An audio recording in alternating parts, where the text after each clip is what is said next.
வாழ்க்கையில, குடும்பத்துல இயேசுவே அற்புதம் செய்வீராக. இயேசுவின் நாமத்தில் பிதாவே.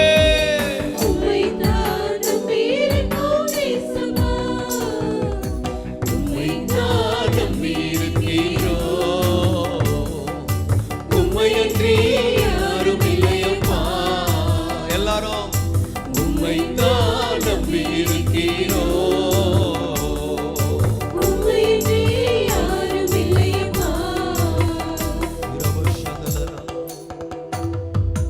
நீங்க தான் ஏதாவது செய்யணும். சர்வ வல்லவரே, உம்மை நோக்கி காத்திருக்கிறோம். ஏதாவது செய்ய வேண்டும்.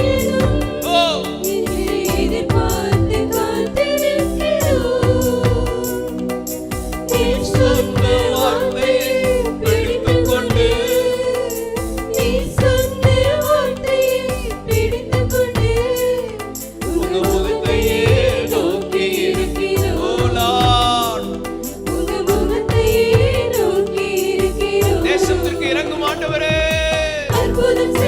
தமிழ்நாட்டுக்கு இறங்கும், திருச்சி மாவட்டத்துக்கு இறங்கும், எங்கள் திருச்சபைக்கு இறங்கும், தாராதனையில் உள்ள தேவ பிள்ளைகளுக்கு இறங்கும்.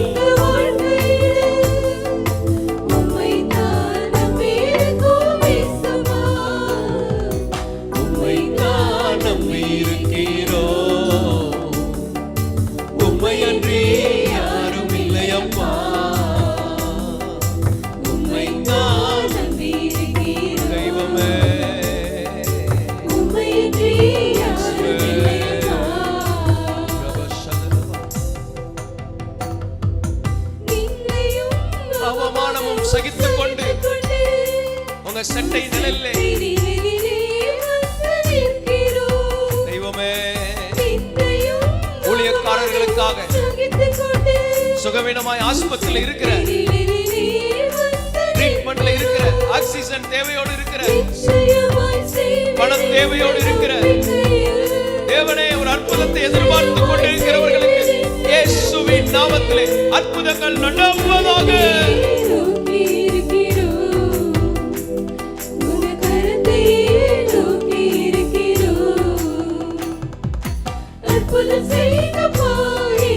ஆராதனையில் இருக்கிற ஒவ்வொருவருக்கும் அற்புதங்கள் நடப்பதாக. அற்புதங்கள் நடக்கணுமே.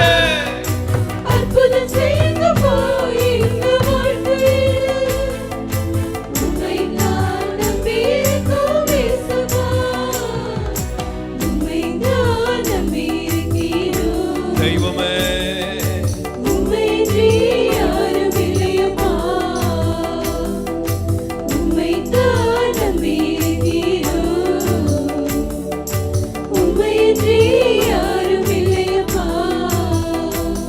இறங்குங்கப்பா, இரக்கத்தின் ஐஸ்வர்யமே.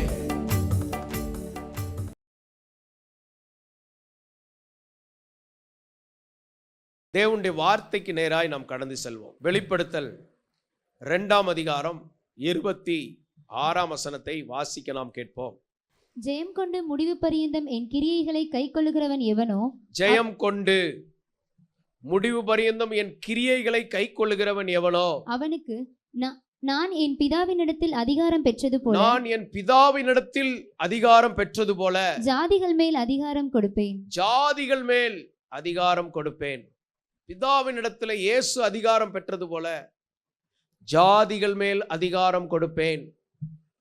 ஜாதிகள் மேல் அதிகாரம் கொடுப்பதை நாம் புரிந்து கொள்வதற்கு முன்பாக வெளிப்படுத்தல் 2:18 வாசிக்கும் போது, தியத்ரா சபையின் தூதனுக்கு நீ எழுத வேண்டியது என்னவெனில், தியத்ரா சபையின் தூதனுக்கு நீ எழுத வேண்டியது என்னவெனில், அக்கினி ஜுவாலை போன்ற கண்களும், அக்கினி ஜுவாலை போன்ற கண்கள், பிரகாசமான வெண்கலம் போன்ற பாதங்களும், பிரகாசமான வெண்கல பாதங்கள். தேவகுமாரன் சொல்லுகிறதாவது, இயேசு அக்கினி ஜுவாலை போன்ற கண்களை உடையவர். அந்த கண்கள் அக்கினி ஜுவாலை. இதை எப்படி புரிந்து கொள்வது? ஸ்தோத்திரம். நம் தேவன் பட்சிக்கிற அக்கினியா இருக்கிறார். பாவங்களை சுட்டரிக்கிறவர். எக்ஸ்ரே எடுத்தா நம்ம எலும்புகள்ல உள்ள பிரச்சனைகளை கண்டுபிடிக்கிறான். ஸ்கேன் நம்முடைய அவயவங்களுக்குள்ள இருக்கிற பிரச்சனைகளை கண்டுபிடிக்கிறான். இதெல்லாம் தாண்டி கர்த்தருடைய கண்கள் அக்கினி ஜுவாலை போல இருக்கிறது. எல்லாம் அவருக்கு முன்பாக வெளியரங்கமாய் இருக்கிறது. அக்கினி ஜுவாலை போன்ற கண்கள், பிரகாசமான வெண்கலம் போன்ற பாதங்கள். உறுதியானவர், தள்ளாடுகிற பாதங்கள் அல்ல, உறுதியான பாதங்கள். ஸ்தோத்திரம். அந்த தேவகுமாரன் சொல்கிறார். இன்னைக்கு அவரை நாம் புரிந்து கொள்வதுதான் இன்றைய செய்தி. ஜாதிகளின் மேல் அதிகாரம் கொடுக்கிறவரை முதலாவது புரிந்து கொள்ள வேண்டும். அக்கினி ஜுவாலை போன்ற கண்கள், அவருக்கு யாரும் மறைந்திருக்க முடியாது. சகேவே இறங்கி வா என்று சொன்னார். அவனோ மரத்துக்குள்ள ஒளிந்துதான் இருந்தான். உள்ளிந்திரியங்களை ஆராய்ந்து பார்க்கிறார், இருதயத்தை பார்க்கிறார். அதான் அக்கினி ஜுவாலையின் கண்கள். கர்த்தருடைய அக்கினி ஜுவாலை கண்களுக்கு முன்பாக மறைந்திருக்க முடியாது. ஸ்தோத்திரம். அந்த தேவகுமாரனை புரிந்து கொள்ள வேண்டும் என்றால் சங்கீதம் 2:8 வாசிக்கும் போது, என்னை கேளும் அப்பொழுது ஜாதிகளை உமக்கு சுதந்திரமாகவும், என்னை கேளும் அப்பொழுது ஜாதிகளை உமக்கு சுதந்திரமாகவும், பூமியின் எல்லைகளை உமக்கு சொந்தமாகவும் கொடுப்பேன். பூமியின் எல்லைகளை உமக்கு சொந்தமாகவும் கொடுப்பேன். ஜெபம் பண்றவங்களுக்கு இந்த கிருபையை கர்த்தர் கொடுக்கிறார். ஹல்லேலூயா. ஜாதிகள் மேல் அதிகாரம். உன்னை வாளாக்காமல் தலையாக்குவேன். அப்ப உங்க எதிர்காலம் எப்படி இருக்குன்னு கேட்டா, நீ அநேகருக்கு ஆசீர்வாதமா இருப்பா. அதான் என்னுடைய அர்த்தம். சும்மா வெறும் சில அதிகாரிகள் அடுத்தவங்களை விரட்டிக்கிட்டு இருப்பாங்க, அந்த மாதிரி அல்ல. கீழே 1000 பேர் நல்லா இருப்பதற்கு நீங்க ஆசீர்வாதமா இருக்க போறீங்க அவங்களுக்கு. அல்லேலூயா. உங்க வெளிச்சத்திற்கு ராஜாக்கள் வருவார்கள். விளக்கு முதல்ல எரியுதான் பார்க்கணும். விளக்கு எரியணும்னா முதல்ல கவனம் செலுத்த வேண்டியது அந்த விளக்குல, அந்த விளக்கு சுத்தமா இருக்கான்னு பார்க்கணும். விளக்கு தான் நம்ம ஜீவியம் சுத்தமா இருக்கான்னு பார்க்கணும். அந்த விளக்குல திரியெல்லாம் கரிஞ்சு போயிருந்துச்சுன்னா அதை வெட்டணும். சரியா ஜப வாழ்க்கை இல்லாம புதுப்பிக்கப்படாத நிலைமை இருந்தா விளக்கு எரியாது. இப்படிலாம் விளக்கு சுத்தமாக்கப்பட்ட அந்த சிமிலிகள், அந்த கரிகள் எல்லாம் சுத்தமாக்கப்படணும். வாழ்க்கையில ஒவ்வொரு பகுதியும் மைண்டெல்லாம் கிளீன் பண்ணணும். மைண்டெல்லாம் கிளீன் பண்ணத்தான் பிரகாசம் வெளியே வரும். அடுத்தபடியாக அந்த விளக்குல எண்ணெய் ஊற்றப்பட வேண்டும். பரிசுத்த ஆவிக்கு இடம் கொடுத்து எண்ணெய் ஊற்றப்பட வேண்டும், நிரப்பப்பட வேண்டும். அப்புறம் அந்த விளக்குல தீ விழணும், நெருப்பு விழணும். தேவ அக்னியை நாள் நிரம்பி இருக்கணும். இப்பதான் விளக்கு எரியுது. அந்த விளக்கு எரிந்தாலும் கட்டிலின் கீழ் இருந்தா அது வெளிச்சம் வராது. கட்டிலின் கீழ் சுகபோக வாழ்க்கை, சோம்பலின் வாழ்க்கை. சோம்பலா இருந்தீங்கன்னா உங்க வெளிச்சம் வெளியே வராது. அடுத்த ஒரு வசனம் சொல்லுகிறது, பாத்திரத்துல மறைத்தால் வெளிச்சம் வெளியே வராது. நிறைய பேர் பாத்திரங்களுக்குள்ள மாட்டிக்கொண்டார்கள். எப்ப பார்த்தாலும் வீட்டுல வேலை, கிச்சன் வேலை, பாத்திரங்களுக்குள்ளே இருந்தீங்கன்னா உங்க வெளிச்சம் வெளியே வராது. ஆண்டவருக்கு மகிமை உண்டாகட்டும். ஹோட்டல்ல 1000 பேருக்கு சாப்பாடு கொடுத்துறாங்க. இன்னைக்கு நம்ம வாழ்க்கையில எந்த பாத்திரம் உங்க வெளிச்சத்தை மறைச்சிருக்குன்னு கண்டுபிடிக்கணும். அதிலேயே முடங்கி போகுவதல்ல தேவ சித்தம். அடுப்பின் அடியிலே கிடந்தவர்கள் போல் இருந்தாலும் வெள்ளினால் அலங்கரிக்கப்பட்ட புறா சிறகுகளை கர்த்தர் கொடுக்கிறார். நீங்க இளைப்பாறுகிற தேவ சமூகத்துல வருவதற்கு புறா சிறகு உண்டு. நீ ஜெபிக்க வருவதற்கு உனக்கு புறா சிறகு உண்டு. நீ தேவ ஆலயத்துக்கு வருவதற்கு புறா சிறகு உண்டு. நீங்க ஆவியானவர் சொன்ன உடனே வீட்டில இருந்து புறா சிறகு அடைச்சி ஜெபத்துல வந்து உட்காரணும். புறா சிறகு உடைச்சிட்டாங்களா? பிசாசு உடைச்சு போட்டானா? மனுஷன் உடைச்சிருக்கிறானா? இன்னைக்கு இயேசுவேன்னு சொன்னா அந்த சிறகு மீண்டும் முளைக்கும், நொடி பொழுதில் வளரும், நீங்க பறந்து வருவீங்க. அல்லேலூயா. அடுத்தபடியாக மரக்காலின் கீழ் இருந்தால் அந்த வெளிச்சம் வெளியே வராது. ஆண்கள் அநேகர் தேவனை தேட, தேவனுக்காக செயல்பட சொல்லும் தடைகள் வேலை வேலை வேலை. மரக்கால் வியாபாரங்கள்ல பயன்படுத்தப்படுவாங்க. 24 மணி நேரத்தை நீங்க சரியா திட்டமிடணும். பிசாசு அவ்வளவு நேரத்தை எடுக்க தான் பார்ப்பான். 8 மணி நேரம் குறைஞ்ச நேரத்துல அதிகமா சம்பாதிக்கிற வேலையை தாரும் ஏசப்பா, நான் மீத நேரத்தை உமக்கு கொடுக்கணும்னு கரங்களை உயர்த்தினா தேவனிடத்திலிருந்து உதவி வரும். அப்ப தேவனுடைய உதவி கிடைக்கணும். தேவனுடைய உதவி நமக்கு கிடைக்கணும். பரலோகத்தின் தேவனுடைய உதவியை கேட்கணும். மரக்கால் தடுக்க கூடாது. அது விளக்கு தண்டின் மேல் வரணும், ஸ்டாண்ட்ல வரணும். உங்களை கர்த்தர் எந்த இடத்துல ஸ்டாண்டர்டா வச்சிருக்கிறாரோ அந்த பகுதியில் பிரகாசித்து கொண்டே இருக்க வேண்டும். இந்த பகுதியில் நம்ம சபை ஊழியக்காரனை கர்த்தர் வச்சிருக்கிறார். இந்த பகுதியில் அது வெளிச்சம் கொடுக்கிறது. அவங்கள ஒரு ஏரியாவுக்கு கர்த்தர் அனுப்புவார், அங்க நீங்க வெளிச்சம் கொடுக்கணும். இப்படி வெளிச்சமா மாறும்போது ஒரு நாள் வரும், மலை மேல் இருக்கிற பட்டணமா கர்த்தர் மாத்திடுறார். ராக் சிட்டிங்கிற பேரை கர்த்தரே கொடுத்திருக்கிறார். சிட்டியா மாத்துகிறார். அடுத்து ஒரு நிலைமை வருது, உன் மேல கர்த்தர் உதிப்பார். என் நாமத்திற்கு பயந்திருக்கிற உங்கள் மேல் நீதியின் சூரியன் உதிப்பார். அடுத்த லெவல், தேசங்களுக்கு ஆசீர்வாதமா இருக்கிற வெளிச்சம் கொடுக்கிற இடத்துல கர்த்தர் மாற்றுகிறார். அந்த ஸ்டாண்ட்ல இருக்கும்போது, ஒரு வீட்டுக்குள்ளோ ஒரு லைட் ஸ்டாண்ட், ஸ்ட்ரீட் லைட்டை பார்க்குறோம், அந்த பகுதிக்கு வெளிச்சம் கொடுக்கறது. ஆனால் ஆண்டவர் அடுத்த லெவலில் பட்டணமா மாத்துறாரு. அடுத்த லெவல் வரும்போது அது பிரகாசிக்கிற சூரியனா மாத்திடுறாரு. இந்த கிருபைகளை கர்த்தர்ட்ட கேட்கணும். அதுக்குள்ள விளக்கு எரிஞ்சு போயிடக்கூடாது. நெறிந்த நாணலை முறியாமலும் மங்கி எரிகிற திரிய அணையாமலும் இருக்கிற தேவகுமாரன் இங்கு உலாவிக் கொண்டு இருக்கிறார். நீ மங்கிதான் எரிந்து கொண்டு இருக்கிறாய். உன்னை அணைக்க தேவன் விரும்பவில்லை. உன்னை எழுந்து ஜொலிக்க எண்ணெய் ஊற்றங்க வந்திருக்கிறார். எல்லாரும் விட்டு கொடுத்து பரிசுத்தாவின் பலனை பெற்றுக்கொள்ளுங்க. மங்கி எரிகிற திரிகள் எல்லாம் கொழுந்து விட்டு எரிவதாக. அதுல இருக்கிற குறைகள் மாறுவதாக. தடைகள் மாறட்டும் இயேசுவின் நாமத்திலே, இயேசுவின் இரத்தத்தினாலே. ஜெயம் ஜெயம் ஜெயம். ஹல்லேலூயா. என்னை கேளும், ஜாதிகளை சுதந்திரம். இப்ப ஜாதிகளை சுதந்திரமா கொடுக்கிறார். நம்முடைய எதிர்காலம் என்னன்னு கேட்டா, ஜாதிகளை சுதந்தரிப்பது நம்முடைய எதிர்காலம்.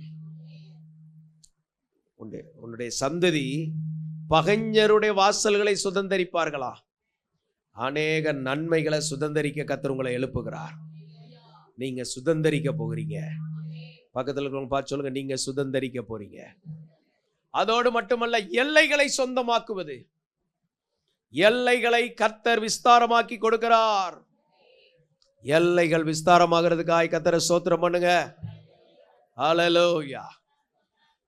அடுத்து சொல்லப்பட்டிருக்கிறது, அடுத்த வசனத்தை வாசிக்கும் போது, இருப்பு கோலால் அவர்களை நொறுக்கி குயகலத்தை போல் அவர்களை உடைத்து போடுவீர் என்று சொன்னார். இருப்பு கோல் கையில கொடுக்கிறார். அது தேவ அதிகாரம். இரண்டாவது அது வேத வசனத்தின் அதிகாரம். மூன்றாவது அது அபிஷேகத்தின் அதிகாரம்.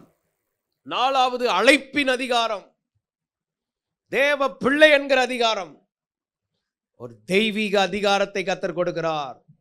குயக்களத்தை போல் அவர்களை உடைத்து போட. அந்த கிருபை எல்லாம் கர்த்தரை ஸ்தோத்திரம் பண்ணி, உங்களுக்கு எதிராக இருக்கிற தடைகளை குயக்களத்தை போல கர்த்தர் உடைத்து போடுகிறார். உன ஜாதிகள் மேல் அதிகாரம் கொடுக்கிறார். அநேக ஜனங்களுக்கு நீங்க ஆசீர்வாதமா இருக்கிற ஒரு வேலை உண்டாகிறது. நீ உனக்கு நீயே முடங்கி கிடக்க அல்ல, நீ விளக்கு தண்டில் வைக்கப்பட்ட விளக்கு. வெளிச்சமாயிருக்க கர்த்தர் உன்னை அழைத்திருக்கிறார். ஆமென். முற்காலத்தில் நீங்கள் அந்தகாரமாய் இருந்தீர்கள். அந்தகாரத்தின் கிரியைகள், அந்தகாரத்தின் அதிகாரத்தில் இருந்தீங்க. இப்போ வெளிச்சத்துக்கு கொண்டு வந்தார். வெளிச்சமா மாத்தி இருக்கிறார்.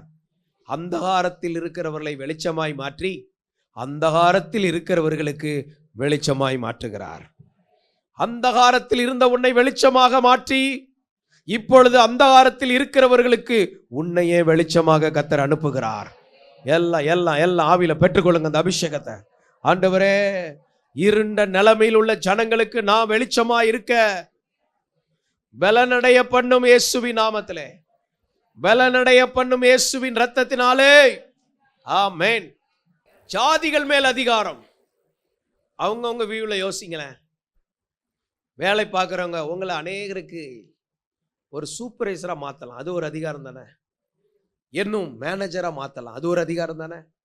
இப்போ நிலைமையை கர்த்தர் உயர்த்த விரும்புகிறார். இந்த ஆண்டவர் இங்க பேசும்போதே அங்க மாற்றங்களை உண்டாக்க வல்லவராக இருக்கிறார். ஸ்தோத்திரம். இங்க எங்கேயோ போய் அடிமையா இருக்க வேண்டியதல்ல, உன்னை ஆசீர்வாதமா மாற்றுகிறார். ஆலயத்தில் உங்களுக்கு ஒரு ஏரியா பகிர்ந்துகளை பகிர்ந்து கொடுத்து அந்த பகுதியில் நீங்கள் ஆசீர்வாதமாக இருக்க போறீங்க. ஜாதிகள் மேல் கர்த்தர் உங்களை அதிகாரம் கொடுத்து தான் அனுப்புகிறார். எந்த ஏரியாவுக்கு கர்த்தர் ஊழியத்தில் உங்களை பிரித்து அனுப்புகிறோமோ அந்த பகுதியில் அவங்க மேலே அதிகாரம் உள்ளவர்களாக போகிறீங்க. நீங்கள் சொன்னால் அவங்க கேட்பாங்க, நீங்கள் சொல்லி கேட்டால் தான் அவங்களுக்கு ஆசீர்வாதம். ஏனென்றால் நமக்குள் இருக்கிறது தேவ வார்த்தை. வார்த்தை தான் இயேசு. வார்த்தைக்கு செவி கொடுக்கிறவர்கள் ஆசீர்வதிக்கப்படுவார்கள். ஆமென். இந்த இயேசுவை குறித்து தான் நம்ம இன்னைக்கு முதலாவது பார்க்க போகிறோம். இந்த வார்த்தையை சொல்லுகிறவரை பற்றிய முழுமையான ஒரு தெளிவு நமக்கு தேவை. மத்தேயு 3:17 வாசிக்கும் போது, அன்றியும் வானத்திலிருந்து ஒரு சத்தம் உண்டாகி, வானத்திலிருந்து சத்தம் உண்டாகி, இவர் என்னுடைய நேசகுமாரன், நேசகுமாரன், இவரில் பிரியமாய் இருக்கிறேன் என்று உரைத்தது. இவரில் பிரியமாய் இருக்கிறேன். இயேசு மேல பிதா சொன்ன 2 காரியம். நேசகுமாரன். அல்லேலூயா. வீட்டில் குழந்தை பேர பிள்ளைலாம் இருந்தா பாருங்க, எல்லாரும் அது மேல பிரியமா இருப்பாங்க. ஸ்தோத்திரம்.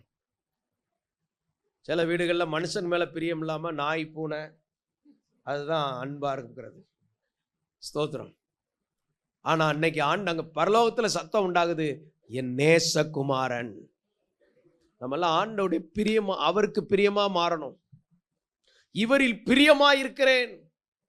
தேவனை எப்படிலாம் சந்தோஷப்படுத்தலாம், தேவனை எப்படிலாம் பிரியப்படுத்தலாங்கிற சிந்தனை ஓடிக்கொண்டே இருக்கணும். வாழ்க்கையில எதெல்லாம் தேவனை பிரியப்படுத்துன்னு பார்க்கணும். காலையில் எழும்புனீங்கன்னா ஆண்டவர் பிரியப்படுவார். காலையில் எழுந்து அப்பாட்டு அவர் முகத்தை பார்த்தீங்கன்னு வைங்க. சிலர் உட்காந்து ஃபேஸ்புக்கு உலக குப்பைகளெல்லாம் ஒன்று சேர்ந்து கிடக்கும் பாருங்க, அதை பார்த்துக்கிட்டு இருக்காம ஆண்டு அப்பாவின் முகத்தில் அவர் சமூகத்தில் வரணும். அப்பாவின் சமூகத்தில் எப்போதும் மாறாதன அப்பாவை துதிக்கையிலே உள்ளமெல்லாம். ஆமே. அந்த பிரசன்னத்துல வாழ கர்த்தர் கிருபை தருவாராக. தேவ பிரசன்னத்துல வாழ கர்த்தர் கிருபை தருவாராக. ஆண்டவரை பிரியப்படுத்துறீங்களா? வாலிப நாட்கள்ல படைத்தவரை நினை. படைத்தவரை பார்த்துட்டீங்கன்னா போதும். எதுக்கு படைத்தார், படைப்பின் நோக்கம் என்ன, அதெல்லாம் வெளியே வந்துடும். படைத்தவரை பாருங்க. ஸ்தோத்திரம். படைப்புகளை பார்த்து கொண்டு இருக்கக்கூடாது. படைப்புகள்ல அப்படியே பரவசமாகிறத அப்படியே கொஞ்சம் குறைச்சிட்டு படைத்தவரில் வளர கர்த்தர் கிருபை தருவாராக. படைத்தவரை புகலிடமா கொண்டுள்ளே பரிசுத்தரே பாதுகாக்கும். படைத்தவரை புகலிடமாய் கொண்டுள்ளே பரிசுத்தரே பாதுகாக்கும். அந்த படைத்தவரில் மகிழணும். என்ன மகிழ்ச்சி நமக்கு வரணும்? படைத்தவரில் எப்படிப்பா மகிழ்றது? ஸ்தோத்திரம். ஒரு குழந்தை அம்மா அப்பா முகத்தை பார்த்த உடனே அது மகிழ்ந்து கொண்டே இருக்கும். இன்னைக்கு படைத்தவரில் மகிழ எல்லார் மைண்ட் அந்த பக்கம் போகணும். எல்லாரும் ஆண்டவர்கிட்ட கேளுங்க, ஆண்டவரே படைத்தவரில் மகிழ. அதிகாலையில் உங்க முகத்தை பார்க்க, உங்க புத்தகத்தை பார்க்க, வார்த்தையாக இருக்கிற உண்மை நான் பார்க்க ஆண்டவர் என்னை பலப்படுத்துவீராக. எனக்கு அந்த கிருபை அபிஷேகத்தை தருவீராக. இயேசுவின் ரத்தம் ஜெயம், இயேசுவின் ரத்தம் ஜெயம். நேசகுமாரன் பிரியமாய் இருக்கிறேன். அவருடைய அன்புக்குரியவர்களாய் மாறணும். யாருடைய அன்புக்கு ஏற்றவங்களா மாறணும்? ஒரு ஆளை நேசிச்சா பாருங்க, அவங்களுக்கு தக்கவே மாறிட்டு இருப்பேன். கணவன் மனைவி கணவனுக்கு தக்க அப்படியே. சிலர்லாம் அவங்களுக்கு பிடிச்ச குழம்பு தான் இவங்களே சாப்பிடுவாங்க. சிலர் வெஜிடேரியன்லேருந்து சில என்விலாம் வெஜிடேரியனாகவே மாறிடும் வீட்டுக்காருக்காக. ஸ்தோத்திரம். அப்போ இன்னைக்கு ஆண்டவர் மேலே உள்ள அன்புல அப்படியே நம்ம வாழ்க்கை மாற கர்த்தர் கிருபை தருவாராக. படைத்தவரை பிரியப்படுத்த எல்லாரும் ஆண்டவர்கிட்ட கேளுங்க, கரங்களை உயர்த்தி. உமக்கு பிரியமானதை செய்ய எனக்கு கற்றுத்தாரும் தெய்வமே, நீரே என் தேவன், நல்ல பரிசுத்த ஆவியானவர் செம்மையான வழியிலே நடத்த வேண்டுமே. செம்மையான வழியிலே நடத்த அந்த பிரியம் என்னன்னு கண்டுபிடிக்கணும். பிரியமா இல்லையான்னு கண்டுபிடிக்கணும். பிரியம் இல்லைன்னா எப்படி தெரியும்? நான் உம்மை விட்டு தூரம் போனா மனம் நல்லா இல்ல, மனம் நல்லா இல்ல, ஏன் மனம் நல்லா இல்ல. ஜெபம் பண்ணோன்னு வந்தோடனே அப்படியே எல்லாம் வந்து நிற்கும் பாருங்க. ஸ்தோத்திரம். நேரத்தை வீணாக்கிட்டியா, வீணா பேசினியா, ஸ்தோத்திரம், தேவையில்லாத என்னென்ன நடந்துச்சு அவ்வளோத்தையும் ஆண்டவர் வந்து அப்படியே மோசே சொல்றார், என் கண்களுக்கு முன்பாக நிறுத்தினீர், தேவரீர் திரும்பி வாருன்னு கூப்பிடுறார். இன்னைக்கு நம்ம வாழ்க்கையில தேவனை நோக்கி பார்க்க கர்த்தர் கிருபை தருவாராக. இன்னைக்கு ஏசப்பா நீங்க பார்க்கும்போது எதெல்லாம் உங்க கண்களுக்கு, ஆவிக்குரிய கண்களுக்கு முன்னால வந்து நிற்குதோ அதெல்லாம் இயேசு ரத்தத்துக்குள்ள அப்படியே சிலுவைக்கு நேராக டைவர்ட் பண்ணுங்க. எல்லாம் சிலுவைக்கு நேராக வந்து அந்த இரத்தத்தினாலே என் குறைகள், கரைகள், பாவங்கள், மீறுதல்கள், அக்கிரமங்கள் இயேசு இரத்தத்தினாலே அகன்று போகணுமே.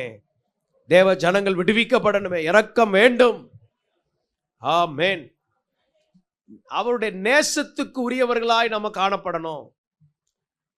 அடுத்தது 17:5 சொல்லப்பட்டிருக்கிறது, அவர் பேசுகையில் இதோ ஒளியுள்ள ஒரு மேகம் அவர்கள் மேல் நிழலிட்டது, இவர் என்னுடைய நேசகுமாரன், நேசகுமாரன், இவரில் பிரியமாயிருக்கிறேன், பிரியமாயிருக்கிறேன், இவருக்கு செவி கொடுங்கள், இவருக்கு செவி கொடுங்கள். பிதாவே சொல்லிட்டார். இந்த உலகத்துல எத்தனையோ ஞானிகள், ஸ்தோத்திரம், தீர்க்கதரிசிகள், ராஜாக்கள், எத்தனையோ பேர் வந்தாங்க.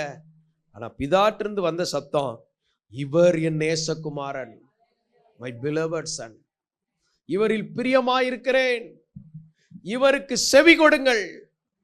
நம்ம எல்லாம் யாருக்கு செவி கொடுக்கணும்? இயேசுவுக்கு செவி கொடுக்கணும். கல்யாண வீட்டில் மரியாள் அம்மா என்ன சொன்னாங்க? அவர் என்ன சொல்லுகிறாரோ அதன்படி செய்யுங்கள். ஐயரே ராமுழுதும் பிரயாசப்பட்டு ஒன்று அகப்படலை, நீங்க சொல்லிட்டீங்க, உங்க வார்த்தையின்படி வலைய போடுறேன்னு. வலைய போட்டா அது வரைக்கும் டிமிக்கி கொடுத்துக்கிட்டு இருந்த மீனெல்லாம் மாட்டிக்கிடுச்சு. இன்னைக்கு ஆண்டவர் சத்தத்திற்கு செவி கொடுத்தா இதுவரை நீங்க கண்டுபிடிக்க முடியாத நன்மைகளை காண போறீங்க. வாழ்க்கையின் ரகசியமே இதான். அவர் என்ன சொல்லுகிறார்? நிறைய பேர் ஜெபமே பாருங்க, இவங்க தான் அவருக்கு சொல்லிக்கிட்டு இருப்பாங்க. கர்த்தர் உன்னை நித்தமும் நடத்தி, இந்த வசனத்தை சிலருக்கு எப்படி பொருந்தும்னா, நான் கர்த்தரை நித்தமும் நடத்துகிறேன். யார் யாரை நடத்துறது? கர்த்தர் உன்னை நடத்தணும், கர்த்தர் என்ன நடத்தணும், கர்த்தர் நம்மை நடத்தணும். அல்லேலூயா. யாரும் காலையில எந்திரிச்சு கர்த்தரை நடத்திக்கிட்டு இருக்க கூடாது. நீர் அதை செய்யும் ஆண்டவரே, இதை பண்ணும் ஆண்டவரே, சொல்லும் ஆண்டவரே, அடியேன் கேட்கிறேன். ஆண்டவர் என்ன சொல்லுகிறாரோ அதற்கு செவி கொடுக்க கர்த்தர் கிருபை தருவாராக. அவருக்கு செவி கொடுங்க. நம்ம ஜெப நேரங்கள் மாறணும். ஆண்டவரே அவர் உணர்த்துவார், அவர் நம்மை வழி நடத்துவார். அதற்கு கொஞ்சம் நிறைய டைம், ஃபர்ஸ்ட்ல கொஞ்சம் நிறைய டைம் ஸ்பெண்ட் பண்ணணும். அப்புறம் அதே பழக்கம் வந்துடும். பழகினோடனே தன்னால கர்த்தரால் நடத்தப்படுற இடத்துல வந்துடும். ஆண்டவர் நம்மை நடத்த வல்லவராயிருக்கிறார், ஆச்சரியமாய் நடத்த வல்லவராயிருக்கிறார். ஸ்தோத்திரம். ஆண்டவர் நிறைய நமக்கு கொடுக்க விரும்புகிறார்.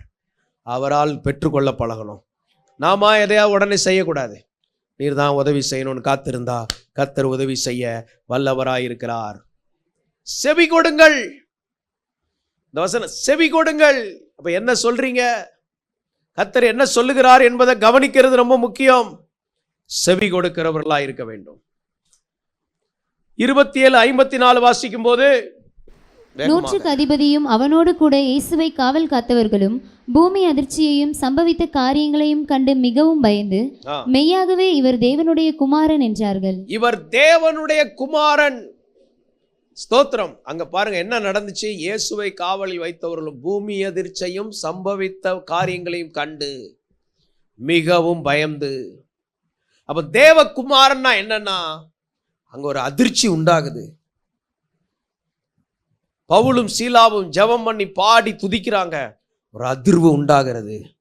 அதிருது, அந்த கட்டடம் அதிருது, அஸ்திபாரம் அதிருது, அந்த போட்ட பூட்டு உடையுது, கதவு உடையுது, கதவு திறக்கப்படுது.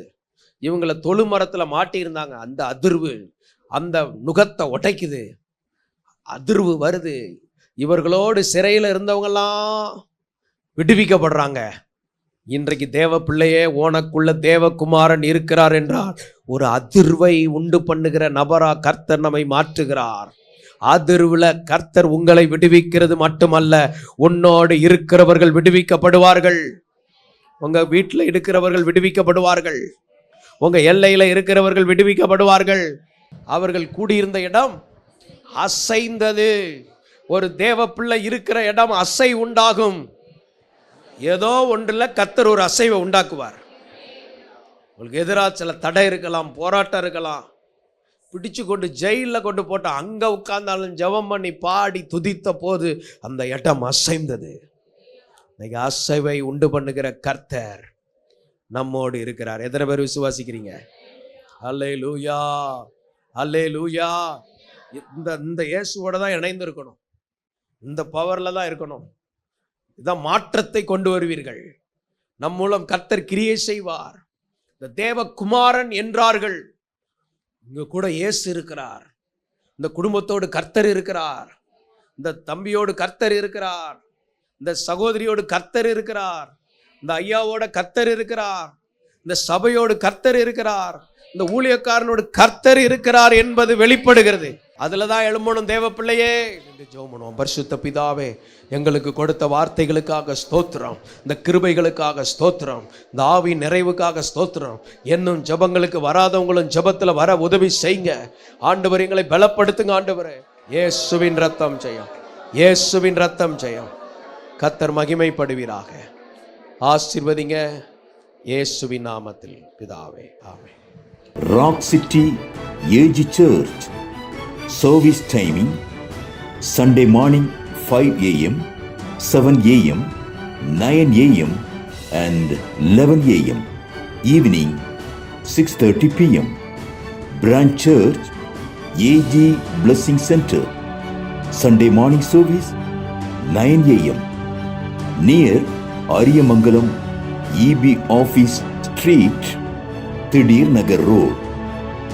Our address AM Plaza, number 8/1, second floor, opposite Sidambaram Mahal, Trichy 620002.